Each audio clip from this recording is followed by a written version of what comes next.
In this video, we will explore carbohydrate, lipid, amino acid, and nucleotide biosynthesis.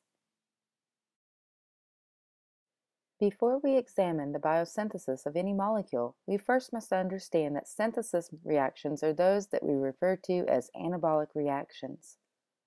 Anabolic reactions require energy and precursor metabolites, both of which we saw were the products of catabolic reactions.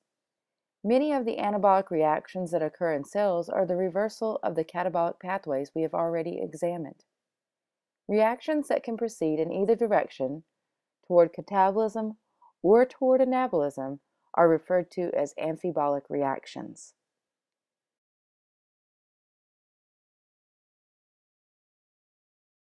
Now let's examine carbohydrate biosynthesis. Photosynthetic organisms are capable of converting carbon dioxide into glyceraldehyde 3-phosphate molecules in a special set of reactions known as the Calvin-Benson cycle. The events of photosynthesis are explained in another lecture video. The glyceraldehyde 3-phosphate molecules formed as a result of photosynthesis serve as a starting point to synthesize many different types of sugars, such as starch, glycogen, peptidoglycan, and cellulose. Some cells have the ability to produce carbohydrates from non-carbohydrate precursors through pathways that are referred to as gluconeogenic pathways. Gluconeogenesis may be accomplished with precursors such as glycerol, fatty acids, or amino acids and requires a significant amount of energy input.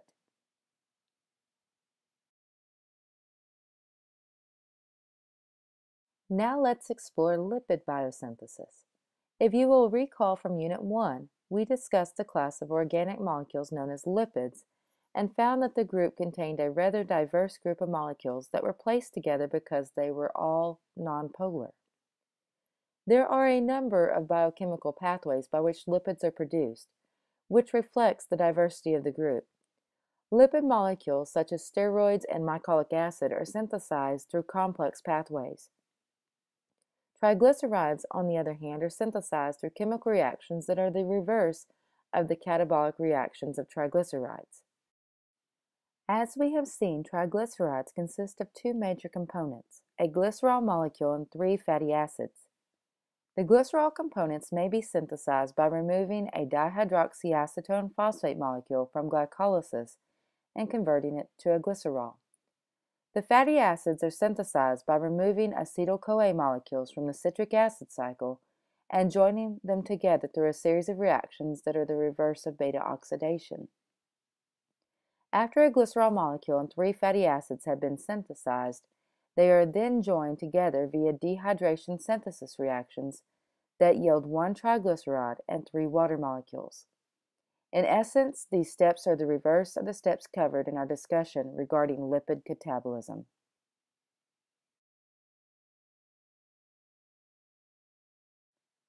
Now let's move to the synthesis of amino acids. Amino acids can be synthesized from precursor metabolites derived from other metabolic pathways or can be made from other amino acids. Some cells have the ability to synthesize all of their amino acids from precursor metabolites. Other organisms, like ourselves, can only synthesize some of the amino acids. Therefore, the others are obtained through protein catabolism. Amino acids that must be acquired in the diet through protein catabolism are referred to as essential amino acids. Now let's examine how precursor metabolites may be used to produce amino acids. Precursor metabolites may be derived from other catabolic reactions. In the image seen, the precursor metabolite is oxaloacetate taken from the citric acid cycle. Oxaloacetate may be converted to the amino acid known as aspartic acid by the addition of an amine group derived from ammonia. The process in which the amine group is derived from ammonia is known as amination. Amination reactions are the reverse of deamination reactions seen in protein catabolism. Another means by which the precursor metabolites may be used to produce an amino acid is through a process known as transamination.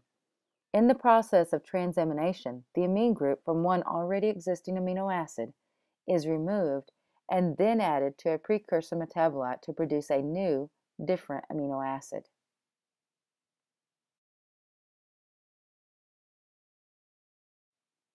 Nucleotides are important building blocks needed for the synthesis of DNA and RNA. Nucleotides are composed of a 5-carbon sugar, a nitrogenous base, and a phosphate. The nitrogenous bases are synthesized from amino acids derived from the citric acid cycle. The amino acids aspartic acid, glutamine, and glycine are used to synthesize the pyrimidines and purines through a series of reactions that require ATP. We will examine the mechanisms by which nucleotides are joined to form the macromolecules DNA and RNA in another lecture video.